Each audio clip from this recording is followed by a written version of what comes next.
जब आप हैं तब भी इतना कह भी ले रहे हैं, काहे कि इस समय भी वही एनर्जी है। पंकज भैया एक चीज है ना, अब मूत्र कि नाम क्या चीज है,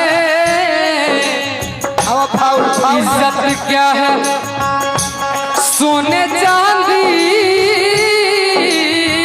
की जियो मूत्र जियो, हकीकत क्या है, लाख बहलाए कोई दौलत से, प्यार के सामने दौलत क्या है। कैसे नजारे भी देखे, इशारे भी देखे, कई खूबसूरत सहारे भी देखे,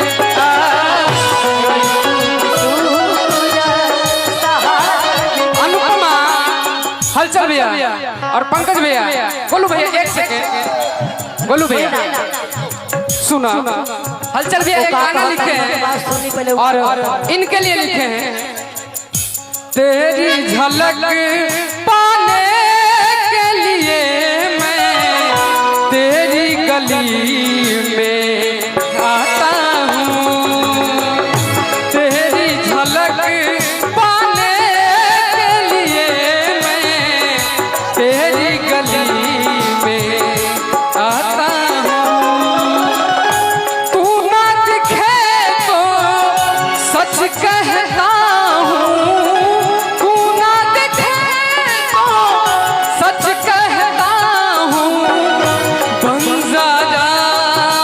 जाता हूँ, तेरी झलक पाने के लिए मैं तेरी गली में आता हूँ, हो तेरी झलक पाने के लिए मैं तेरी गली में आता हूँ, तेरी झलक पाने के लिए मैं तेरी गली में आता हूँ।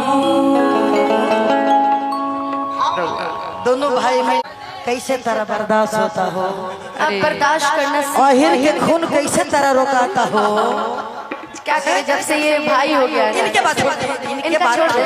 आपका गलती था, आपका गलती था, काहे जानते हैं कि गोरी हो ठीक न कैलू, काम गड़बड़ा दिहलू, आये कहीं ना दुपदू भैंसा लड़ा दिहलू, एह में वो बात नहीं है। हो गंगा के पानी जैसन प्यार की पपीता, गंगा के पानी जैसन प्यार की पपीता, तोहरा से कैले बनी जाने देवता पीता, तोहरा से कैले बनी जाने देवता पीता।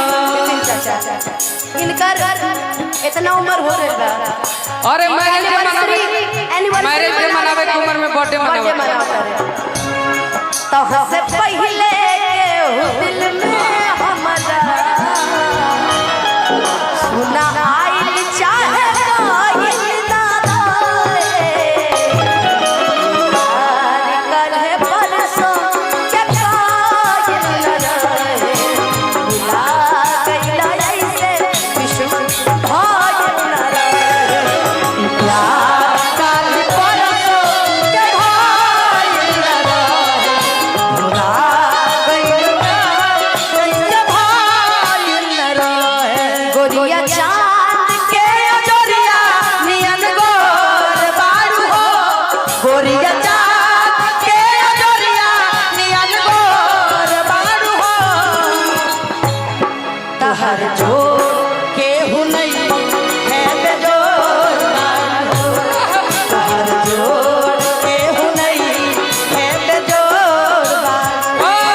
तो हर ओठ चटका पगुला बिनियन, तो हर ओठ चटका पगुला।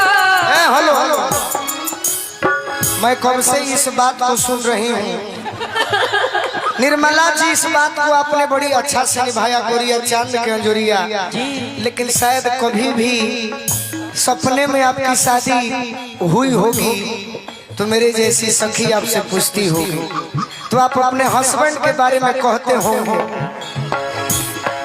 जैसन चाहिए वैसन दिया में जोत नइखे, जैसन चाहिए वैसन दिया में जोत नइखे।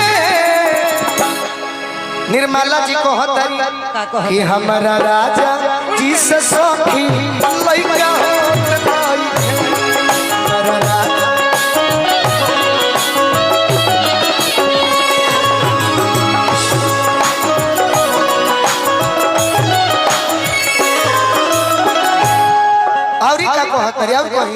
और हम जवाब देता नहीं।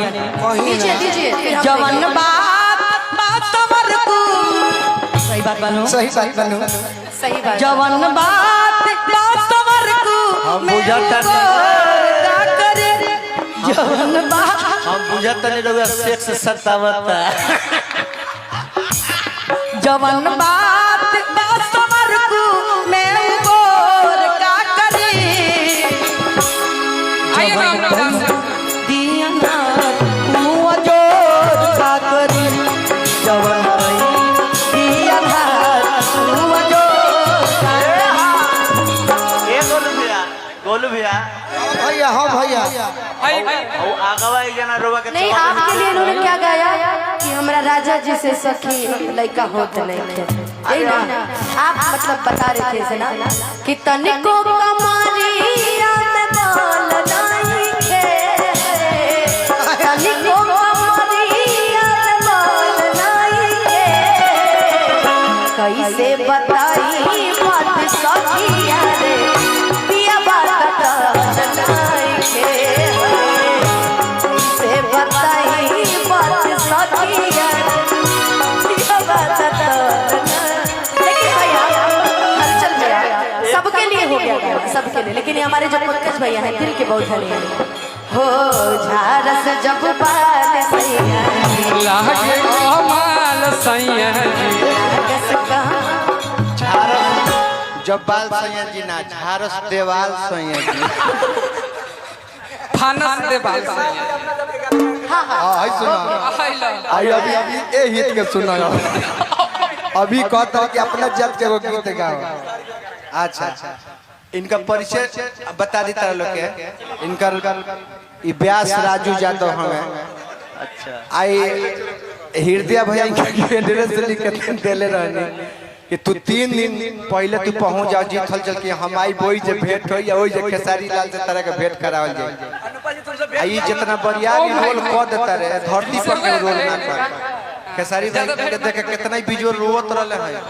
पहला यही से स्वागत कइले हृदय भैया के। आई प्रोग्राम खत्म होई हृदय भैया के संग संग निकल जा, ठीक बा बॉम्बे निकल जा। कहां जाई डायरेक्ट बम्बई जम खेसारी भी कन्हैया जीत भी ए खेसारी भी माई बाप में गरीब आदमी हमार दो आशीर्वाद बा बकनी बा कॉल में बकनी में खेसारी भी अगला चौपा ले खेसारी ना हम तो पैसा चलता खेसारी भी कहला कि हम तरह के राखे रखियो ली है, रखियो ली है।